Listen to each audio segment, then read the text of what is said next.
We're talking about apples for the viewers. When I was in Armenia, I had some of the best apples I'd ever had in my life. They were just, I think everything's organic, that's part of it, but I don't know.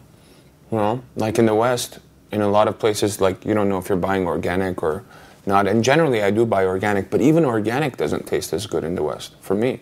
I mean, in Los Angeles, let's say, or in the US. I don't know. Any idea what it is? It's the secret to taste. The less you fuck with it, the better it tastes. I think that's as simple as that, you know? That's, in general, a good statement, probably. No. Okay, let's talk about your music. Elected Dead, your album, it's almost a year old now.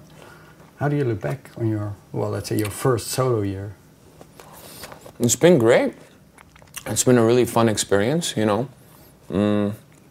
First making the record and putting it out, doing all the fun marketing things, and then putting the band together and doing the whole live thing for about a year. We've played a number of European festivals over the last 2-3 months. And that's been exciting, and, you know, doing like improvisational stuff between songs and doing covers, and I'm really excited about, we have a version of our song Money mixed with ABBA's Money, Money, Money. Really? So we've been kind of playing that. That's been going off really well at the festivals. I mean, you know, it's not world-changing, but it's fun.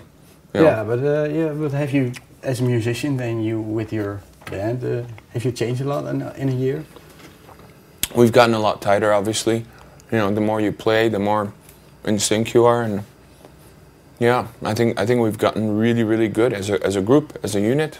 You know, it's kind of like the end of that touring cycle, and in some ways it's a shame because, like, we're kind of really, really connected. You know. Yeah, and I heard you're already working on a second album?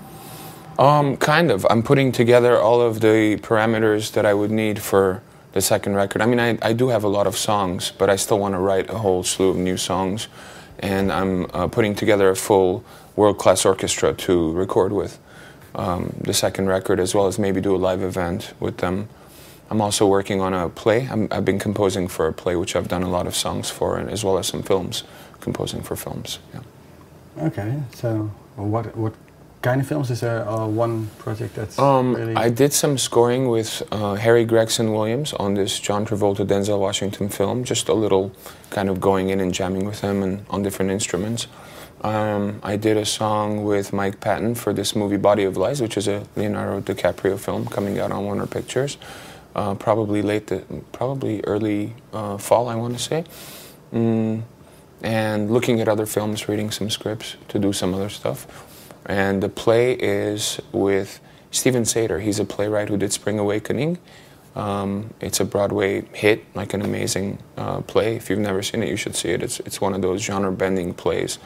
And we're doing Prometheus Bound, based on Greek tragedy, and with a modern interpretation based on imprisonment, torture, and injustice.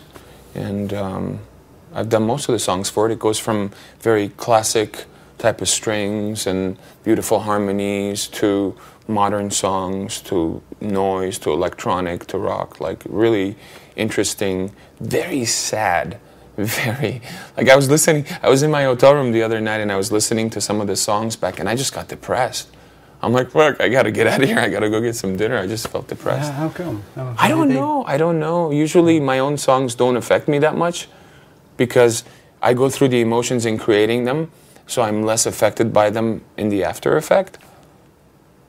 Maybe because they're not my lyrics, possibly, but it's my music and I sang on it just to demo, even though actors are gonna end up singing on it for a record or whatever, for a play. I don't know. It's pretty depressing. Okay.